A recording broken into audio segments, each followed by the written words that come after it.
जरा हम ग्राउंड पर चलते हैं, क्योंकि कुछ देर बाद प्रधानमंत्री नरेंद्र मोदी को यहां भी आना है, बनारस भी आना है, बाबा का आशीर्वाद लेंगे, दर्शन करेंगे और फिर उसके बाद आज नाइट हॉल्ट और फिर कल फिर वो सौगात जो है वो आजमगढ़ को दी जाएगी। लेकिन फिलहाल क्या तैयारियां हैं, किस तरह की तैयारियां बता रही हैं मेरी सहयोगी सृष्टि पांडे। सृष्टि, क्या देख रही हैं आप?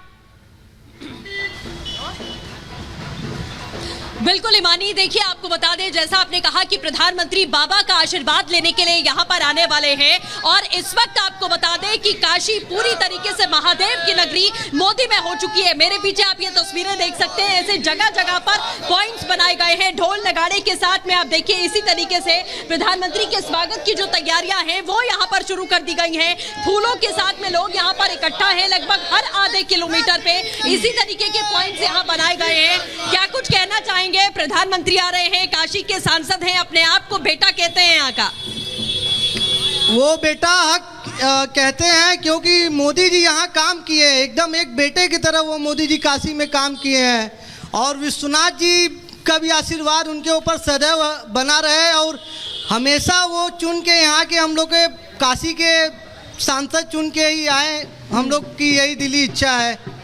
बिल्कुल, ढोल नगाड़े के साथ आप लोग तैयार हैं, पुष्प वर्षा भी होगी और क्या कुछ प्रधानमंत्री के स्वागत की तैयारी है? जी जी, बस उनके स्वागत में लगे हुए हम लोग जी। बिल्कुल, देखिए आप ये देख सकते हैं मानी कि ढोल नगाड़े के साथ साथ यहाँ पर फूलों की भी तैयारी यानी कि पुष्प वर्षा भी इसी तरीके से लगातार की जाएगी और नारेबाजी भी लगातार की जा रही है। 7:30 बजे का समय बताया जा रहा है कि 7:30 बजे प्रधानमंत्री लैंड होंगे बाबतपुर एयरपोर्ट और वहां से होते हुए वो ये रास्ता जो है मंदिर की ओर जाता है और मंदिर तक का जो सफर वो तय करेंगे और इसी तरीके से जगह जगह पॉइंट्स बनाए गए हैं। इसी तरह से जगह जगह पॉइंट्स बनाए गए हैं। तस्वीरें लगातार हमारी सहयोगी दिखा रही हैं सृष्टि पांडे, क्या कुछ तैयारी वो भी यहां पर दिखा रखे हैं। और इस बार एक बार फिर से आशीर्वाद लेने के लिए वो तीसरा टर्म जो पक्का करने की बात है वो पक्का आशीर्वाद लेकर किया जाएगा। फिलहाल शुक्रिया सृष्टि, आप नजर बनाए रखिए इस तमाम जानकारी के लिए आपका। लेकिन राकेश त्रिपाठी जी से मैं शुरुआत करना चाहूंगी कि 400 पार के लिए दौरा धुआंधार चल रहा है, प्रधानमंत्री का नॉन स्टॉप जारी है, वो रुक ही नहीं रहे। और खासतौर पर बात अगर बनारस की करूं जहां पर कुछ देर बाद वो पहुंचेंगे, तो इस बार पीएम बतौर नहीं बल्कि एक प्रत्याशी बतौर पहुंच रहे हैं।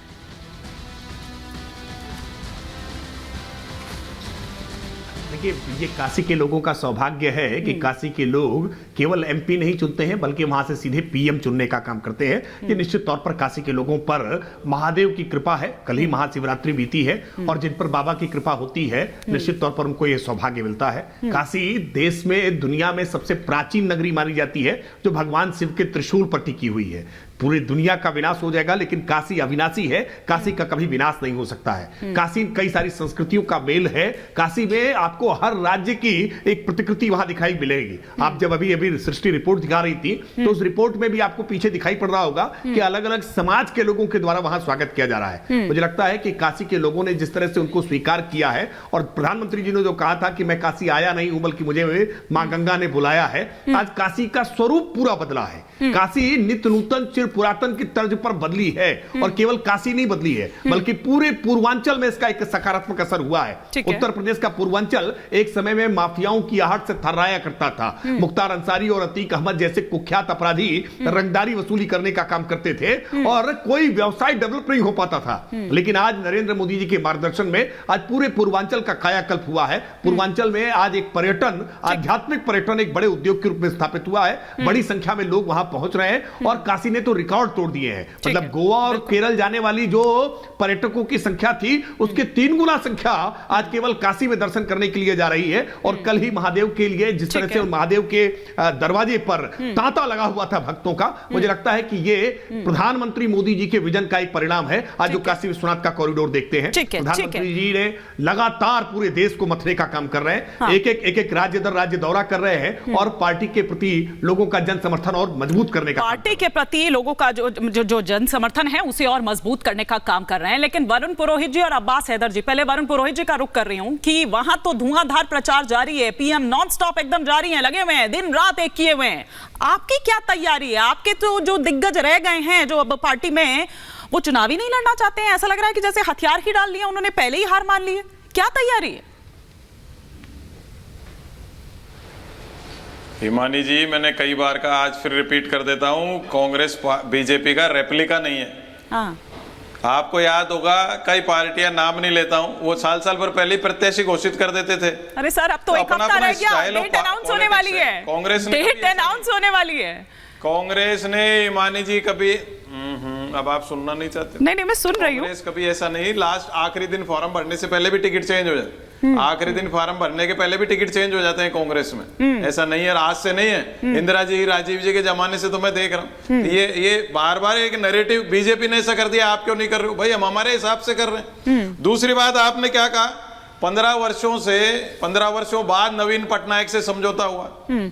जब एक अकेला सब पे भारी 400 पार की खुद की तैयारी थी, तो छोटे छोटे दल और इनको पकड़ पकड़ के क्या कर रहे हैं? इसका मतलब इनके अंदर भय था, कहीं ना कहीं कमजोरी है, तो ये दूसरों को पकड़ पकड़ के आजकल अब जैसे तृणमूल कांग्रेस, राष्ट्रवादी कांग्रेस, जैसे बीजेपी कांग्रेस हो गई एक पार्टी, कांग्रेस के आदमी लेके चुनाव लड़ना चाहिए, इनके पास खुद का कुछ सामान नहीं इतने 10 साल बाद भी।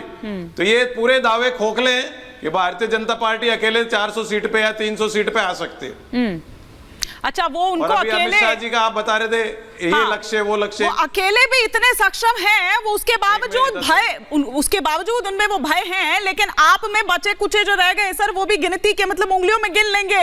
आप एकदम भय मुक्त हैं, आपको कोई भय नहीं है। आ रही हो राकेश त्रिपाठी जी? हाँ मेरी बात तो सुन लो पूरी एक बार। आज ही मैंने कहा कि अभी आप एक वीडियो वायरल हुआ है मध्य प्रदेश का, हाँ, उसी का जिक्र मध्य प्रदेश का वायरल हुआ है एक वीडियो। वरुण जी एक मिनट त्रिपाठी जी, उसी का जिक्र कर त्रिपाठी जी, एक बार पुरोहित जी कंप्लीट कर लें, पुरोहित जी कंप्लीट कर लें, फिर मुझे राहुल महाजन जी का भी रुख करना है। हाँ एक बार कंप्लीट कर लें, फिर आप रिएक्ट करिएगा। हाँ अभी तक तेरी अब एक वीडियो आ रहा है, अभी तक तेरी गालियां सुनी, अब तुझे पार्टी में शामिल करना पड़ रहा है, उसी से आप इनकी स्थिति अंदाज लगा लीजिए। पचौरी जी तो मेरे बहुत अच्छे क्लोज रिलेशन है, बड़े भाई की जैसे हैं। आनंद शर्मा जी के टाइम महामंत्री थे इंडियन यूथ कांग्रेस के, राजीव गांधी जी ने उनको आगे बढ़ाया, अब चले गए, कोई बात नहीं, सज्जन आदमी, ठीक है, उसमें कोई, मैं हर किसी के वो करता हूं, लेकिन पचौरी जी के मामले में चलिए इस पर जवाब ले लेती हूँ, फिर राहुल महाजन जी का रुख करूंगी। त्रिपाठी जी बस सर, बाकी गेस्ट भी अभी दोबारा आऊंगी तब कहिएगा वो बात। त्रिपाठी जी नहीं, मैं तो वरुण पुरोहित जी को यही पूछ रहा हूं ना कि सुरेश पचौरी जी को आप भी कह रहे हैं कि सज्जन आदमी है, बहुत वरिष्ठ आदमी है, इतने सज्जन और वरिष्ठ आदमी कांग्रेस पार्टी छोड़ करके भारतीय जनता पार्टी ज्वाइन कर रहे हैं। संजीव शुक्ला आपके अभी विधानसभा के प्रत्याशी रहे हैं, वो पार्टी छोड़ करके ज्वाइन कर रहे हैं, लेकिन आपके कानों पर जू नहीं रेंग रही है कि क्या कारण है कि कांग्रेस पार्टी एक एक करके लगातार छोड़ते जा रहे हैं। आप न्याय भारत जोड़ो यात्रा कर रहे हैं, इधर कांग्रेस छोड़ो यात्रा लगातार चल रही है, आपके अलायंस पार्टनर आपको छोड़ करके जा रहे हैं। इंडिया अलायंस बनाया था जिस बिहार से आपने, वो नीतीश बाबू आपको छोड़ करके चले गए, लेकिन आपके कानों पर जू नहीं रेंग रही है। आरएलडी उत्तर प्रदेश में आपका अलायंस पार्टनर हुआ करती थी, वो आपको पार्टी आपका अलायंस छोड़ करके चले गए। आपका इंडिया अलायंस खंड खंड बिखर जा रहा है, लेकिन आपका अभिमान, आपका अहंकार आपको आड़े नहीं आ रहा है। मतलब राहुल गांधी किसी से बात नहीं कर सकते, सोनिया जी बात नहीं कर सकती। मुझे जानकारी है कि अमेठी और रायबरेली के बहुत सारे कार्यकर्ता कांग्रेस के, वो जाकर के दिल्ली में गुहार लगा रहे हैं कि हमें अनाथ मत छोड़ दीजिए, हम कांग्रेस के कार्यकर्ता आपसे अपेक्षा करने आइए। प्रियंका वाड्रा मिलने को तैयार नहीं है, उन कांग्रेस के कार्यकर्ताओं से मिलने को तैयार नहीं है। कहीं